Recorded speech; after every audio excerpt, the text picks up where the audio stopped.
Good afternoon, everyone. Good afternoon and hello, everyone. We welcome all the participants, which are Karan Kohli, Kunal Dheer, and Ronak Kocha, who are from I am Cozy Code, and all the panel members, Sahili Bose and Ankita Gagman, uh, on the behalf of Casper India. Let me tell you the rules. Firstly, you have 20 minutes for the presentation and 10 minutes for the question and answer session. Okay. Now we can start the session. Yeah. Yeah, so hello everyone. We're the team from I am Kurikul. Me being Karan and Ronak is presenting the screen. Unfortunately, Kunal is not here with us. We are currently having our internships, so he's having a meeting at the same time. Sorry about that. So yeah, we'll start. A new Apex skill development body in the wake of COVID-19 crisis. So why did we decide for a skill development body? So firstly, it is because by 2025, it is estimated that India would have about 50% of its population under the age of 30 years. So having such a large young population in India would become a supplier of workforce throughout the world. So we believe that this COVID-19 crisis is an opportunity for India to emerge as a global manufacturing hub as well as having uh, skilled labor. So what happened? So COVID-19 crisis hit the world. A once in a century pandemic has hit us now. Due to the lockdown that ensured all the factories were closed and the work stopped, the production stopped. Now the supply chains were disrupted, due to which the goods were not being able to transfer from one place to another. So what happens after this lockdown? So we believe that once this lockdown ends, factories would be renovated and renewed with more technology and more automation. Newer skill requirements would be there from the employers, which would ensure that the employees would need to learn newer technological skills.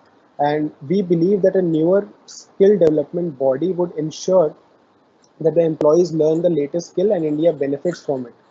Now, Ronak, yeah, this is the current skill development ecosystem in India. I'll just give a brief about it. The key bodies are the Ministry of Skill Development and Entrepreneurship. It was established in 2014. The aim of this body was to ensure that there is a common goal among all the ministries, and they also promote entrepreneurship. Secondly, the Ministry of HRD, it was established in 1985 to ensure that there is enough human resource development in India.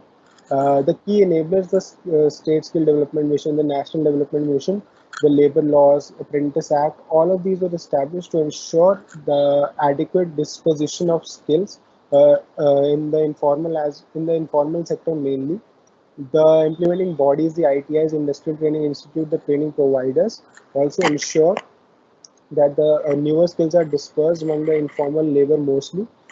In India, basically, there is on-the-job training among the formal sector, and in the informal sector, all these bodies provide trainings to the laborers and the employees. Now, the beneficiaries of these are the marginalized societies, the unemployed youth, the low-income group, and the school and college students. Yeah. So what would be the impact of COVID-19? We believe that after COVID-19 ends or it fades away, there would be more local integration of the supply chain. Currently, due to globalization, the supply chains are spread out across the world. But as this pandemic has showed us that there would be a need for more local integration. Now, with more social distancing being the need of the hour, there will be more automation in the factories to ensure that only about 33 of the percent of the workforce stays in the factory, and the rest would be done by machine and robots. Yeah. Next, digital skills would be required by the employees because the factories are becoming more and more automated. The employees will need to learn more and more digital skills to improve their employment chances and also to ensure that they are employable in the future. Now, Industry 4.0, with this pandemic, there would be a greater speed and greater efficiency to transfer towards Industry 4.0 with more focus on Internet of Things and cloud computing, so as to ensure that there is no disruption of supply during these times. Now, distance learning would greatly benefit from this crisis because as all the employees and the migrants have left for their hometowns, there would be need to ensure that that the newer skills are dispersed to them through a distance, because in the rural areas the internet penetration is still very low. So there would be a need to ensure that they continue their learning and development. And finally, India can emerge as a manufacturing hub due to the recent backlash against China, as well as presenting itself as with a higher ease of doing business. It can ensure that it can emerge as a global manufacturing hub. Now, Ronak would take forward. Thank you, Karan. So when we started our research for a new apex body, our main aim was to have a body which could overcome the problems that we have faced with the old age skill development bodies, and also bring in sort of an integration where this could serve as a apex body and all the other bodies could be a part of it, or the redundancies can be reduced by chipping out few existing bodies. So when we were doing our research from the Indian perspective, there are three major stakeholders which needs to be satisfied, and which needs to be satisfied to achieve a proper and a proper skill development body. So there are three stakeholders, as I have mentioned. One are the first are the employees.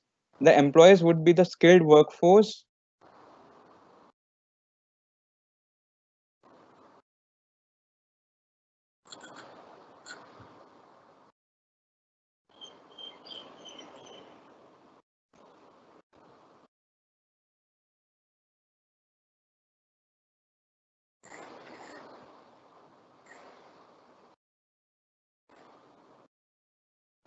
the hello, hello, am I audible? Yes, now you are audible, Ronak. Yeah. So second would be the manufacturers. So manufacturers here would be the existing industries that are present in India, and few of the industries which are moving the supply chains from other countries so as to diversify their operations. Because few of the organizations had their operations concentrated in China or particular countries. When these countries shut down, when the supply chains are disrupted, these organizations have nowhere to go. So as these organizations would diversify out of particular countries, we need to provide a proper channel where the manufacturers could tap in and get skilled workforce. At the same time, there's the another entity is the government, which would try to balance the benefit to the manufacturers as well as the social well-being of the employees. So these are the three stakeholders which we try to address in our research. So now, if we see how we came up with the new apex body, we researched on various countries and tried to take inspiration from the successful countries and the skill development bodies. So when we Hello, researched, hello. hello, Just 1 minute. yeah. We lose, I think, Saili Bosman.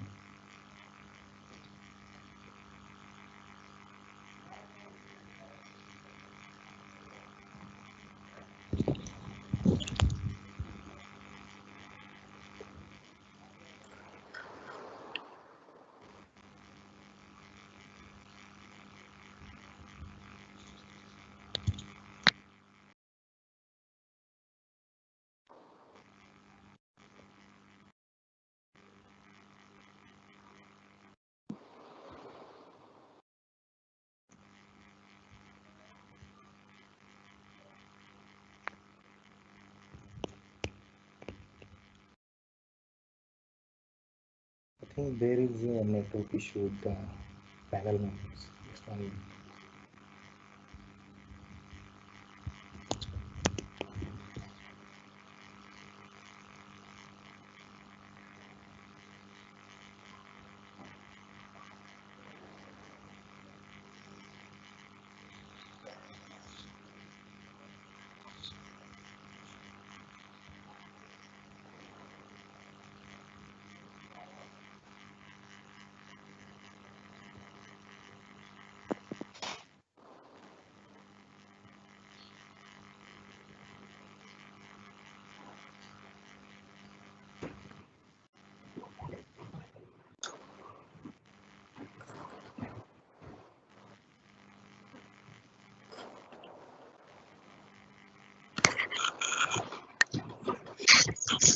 Hello. Hello. Ma'am, are you in? Yeah, Okay. yeah, I have rejoined. Yeah, sorry, I got disconnected. Okay. You can start now. Okay. How much time we have? 10 minutes, Yeah. around 10. Yeah. Yeah. So, so I start from this slide again. So now when we try to develop, design a new, I'm getting an echo. Can someone else's microphone is not on mute? Yeah. So when we try to design a new Apex body, we try to research from various on various countries and their skill development bodies. So currently, if we see, ITIs are the major training centers that are present in all the states and cities of India. But there are few problems with these training institutes where one of the major problem is students have to pay a certain amount of fees. In few cases, this fees is waived off, but the students do not have a steady source of income across the time frame when they are a part of ITI. So to when we saw in other countries skill development body, one of the skill development body was of Germany's. So in Germany, students are paid a stipend where they work for the industry. So since they start studying, so that calendar is similar to one of our calendar that we have designed. So if we see students weekly schedule, you can see that students would work for the industry, which could be apprenticeship from the beginning, when they join the ITI for 4 days, and for 2 days they would receive the theoretical education in the ITI classrooms. So there are a lot of major benefits here if we see. So one, to get admission to these ITS, as there would be a stipend, the students would be very much motivated to participate in it. So we can have standardized testing across all ITIs to gauge the performance, and based on that, the industries can be allocated and scholarships could be provided to the best students. Now, stipends, one of the important value of stipend is that they provide a motivation to students who are pursuing a long 3-year duration course in an ITI. Now, with the partnerships, the partnership will provide them, partnership will provide the ITIs to have an industry focus and Hello. at, Hello. hello. Sahil, ma'am. Again, just 2 minutes. Hello. I'm there. Hello. Okay. Okay. Yes. Yeah, Start. So partnerships with the industry would allow the ITS to revamp the curriculum and keep up to date with the requirements of the industry. Now at the same time, there would be a benefit to the industry as well, because industry will get skilled talent, and at the same time they would not have to pay very high of fees for the apprenticeship, but at the same time the apprentice will get a stipend. Now the students would have a long term advantage because they would be getting relevant industry skills. In the long term, they would have a better employment opportunity if they want to transition to other industries or upskill themselves. Now most of these skills would be practical skills, as they would be industry based teaching along with theoretical and soft skills. So soft skills we wanted to include in this body, because soft skills are the skills that help in students moving up the hierarchy of the organization.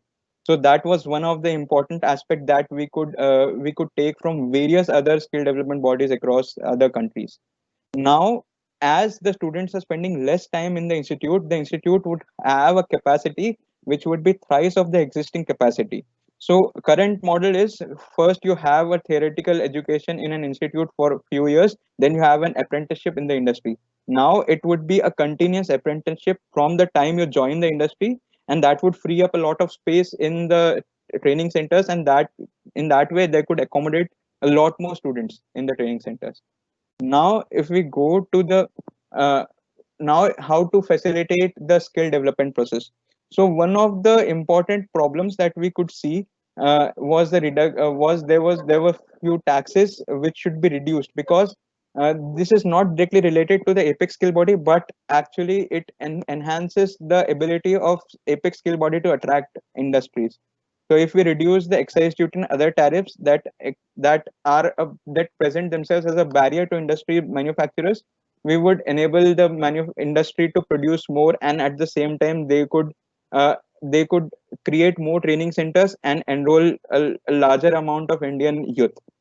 Second, there could be industry participation where there would be partnerships.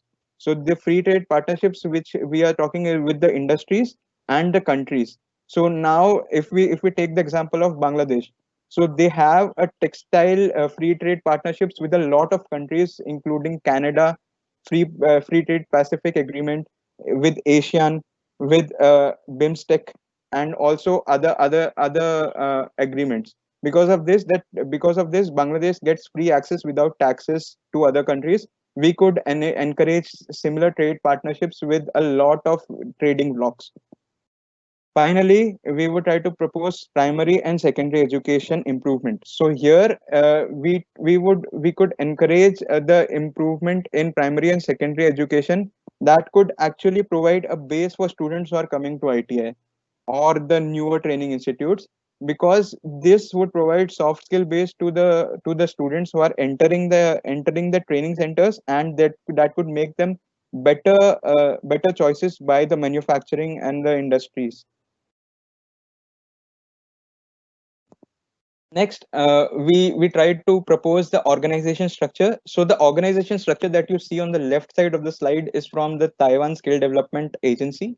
So they have a very unique structure where they have compartmentalized the functions of each of the offices. Now we could see a lot of synergy between the structure of Taiwan and what we could adapt in India. So if you see in the right side of the slide, we have in the last column we have the adaptation of the office, the functions of the offices to match with the needs of the Indian subcontinent.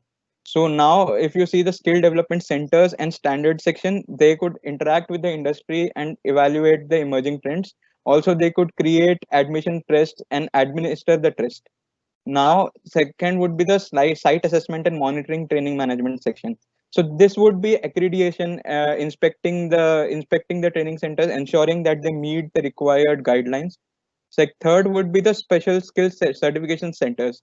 So this office would be providing recognition to existing skills, so that people who want to enter the industry but don't want to go through the training centers because they already have the skills, we could certify them and provide them some examinations, so that they would have a official document which could be accepted by the industry. Then there would be information team. So we want to digitalize the training centers to prevent the leakages, where there is a lot of funding that is leaked from reaching the training centers. So this information team will provide the digital support, will connect all the ideas so that there could be knowledge sharing and there could be knowledge database present. So this information team will take care of that. Secretariat office, personal office, and accounting and statistic office. These would be the generic administrative functions that would be taken care, and which would be similar to the Taiwan's skill development organization. So now, how the new body will tackle the COVID-19 impact? So first, Excuse me, I sure, think you should wrap up in a sure, minute. sure. So first, it would be industry relevant, as we have already mentioned. It could provide an online platform where the manufacturers.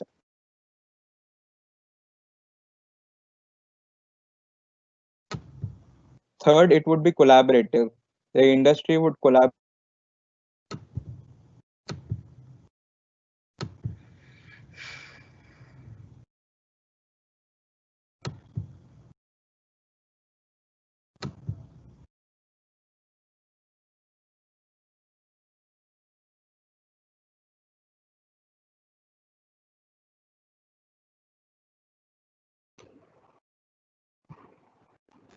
I think, ma'am, there is an network issue. Yeah, I think the presenter, he got disconnected. Yeah. Hello, Karan, Yeah. yeah, Rano, you Yeah, can, you should continue with. Hello. Okay. He's there. I'll He's just there. I'll just wrap it up. So it's just last slide. So last would be the nodal agency, as it would be an agency where all the other programs of the government are present. So it would provide a one-stop destination for all the industries and all the knowledge workers to be present there. So these are the four last challenges and future scope. So there would be there are currently multiple bodies, so our aim is to provide a single access, single body, which would encompass all these multiple bodies. There should be balanced focus between the industry training and the generic training that is required by all the workforces, government to government collaboration, which we have already talked about, and R&D. So this last point I would like to focus on is that we should move from training to a research and development focus, where we could provide the world with the leading technologies and techniques to improve the manufacturing processes. That's all from our side. If you have any questions. Okay, nice presentation. I just have one question. What you have proposed is something in the long run that can be done. What in the short run, because right now the employment numbers, it's decreasing and there's a lot of pressure on the economy to provide employment to people. So what do you think should be done in the short run? Okay. Karan, you want to take or? Yeah, in the I short can run, get it. yeah, Bol. in the short run, skill mapping of the migrants can be done so that the government actually knows that what kind of skills are present in among the current lot of workforce. Uh, then they can be drafted into a suitable industries based on the present skills that they have. So this would be a short-term solution, but it might not be feasible because there is a lot of issues regarding the internet penetration. They might not be able to register, and there are a host of other issues as well. Ronak, if you would like to add to it. Yeah, one point I would like to add is so there is an urgent need to have a single platform which could act as a database of all the workers.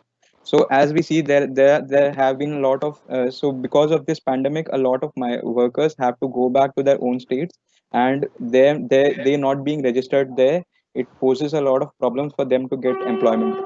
So there could be at least at minimum a digital platform which we want to introduce in this body, which could register them and could provide the industries which are closed down and where the workers have moved out of their places to access to the workers who are presently there in the city. So if an industry is there in Delhi, but all the workers have left Delhi, so the people who have come back to Delhi, they could be mapped to those industries. That could be one viable solution which we have included in this presentation. Okay, thank you. Yeah, thank you, ma'am. It's done. Sahila ma'am, do you have any questions? No, I don't have any question. Okay. If Ankita has any question. Ankita ma'am? Yeah, hello. Yes. Am I audible? Yeah, you're audible. Yeah, actually, I have a similar question as Saili ma'am, that there is no demand in the market these days. So there is no demand. So how are you saying that there will be more automation in future and employment will be less? Because there is no demand in the market. So why are we talking about automation? It is a long-term thing. Automation would be a long-term thing. In the short run, there is no demand. So how we are going to handle it?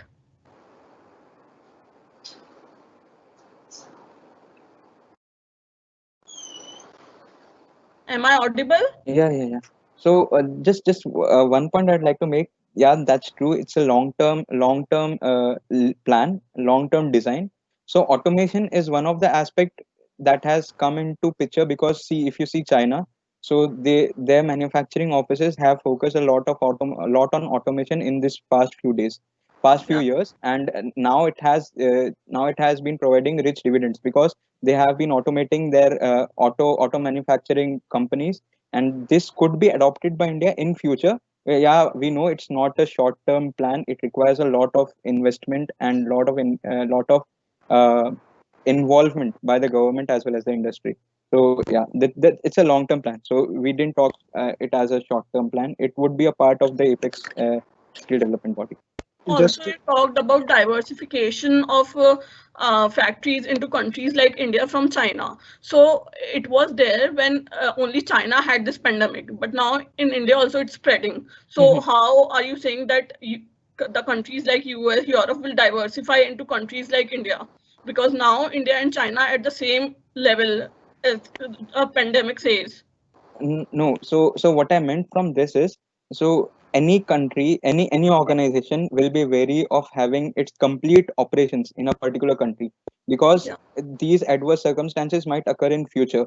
And if it occurs in the country where their entire operations are present, which happened in this case, where where the entire supply chain of China was disrupted and all the economies faced the wrath in the early months of the COVID pandemic, this could be taken as a lesson. And this has been taken as a lesson by a lot of companies, because Apple is relocating 1/5 of its operations from China to India, planning to relocate its 5S facilities relocated to India.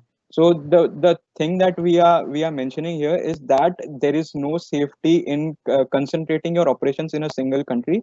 There is a lot of safety in diversifying your operations across various geographies. That's what the point we were trying to make. Karan, if you would like to add something. No.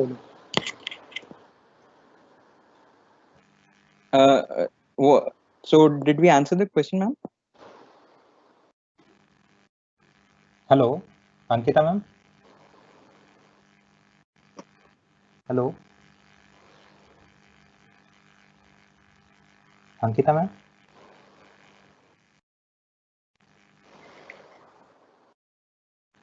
Saili ma'am. Hello. Hello. I think you guys answered what Ankita asked. Okay. I mean, Okay. yeah. Can we end the session, ma'am? Yeah. Okay. Oh, thanks to all participants and Ankita ma'am and Saili ma'am. Let's end the session. Okay. Thank you for hosting Thank you us. all. Thank you. Thank you.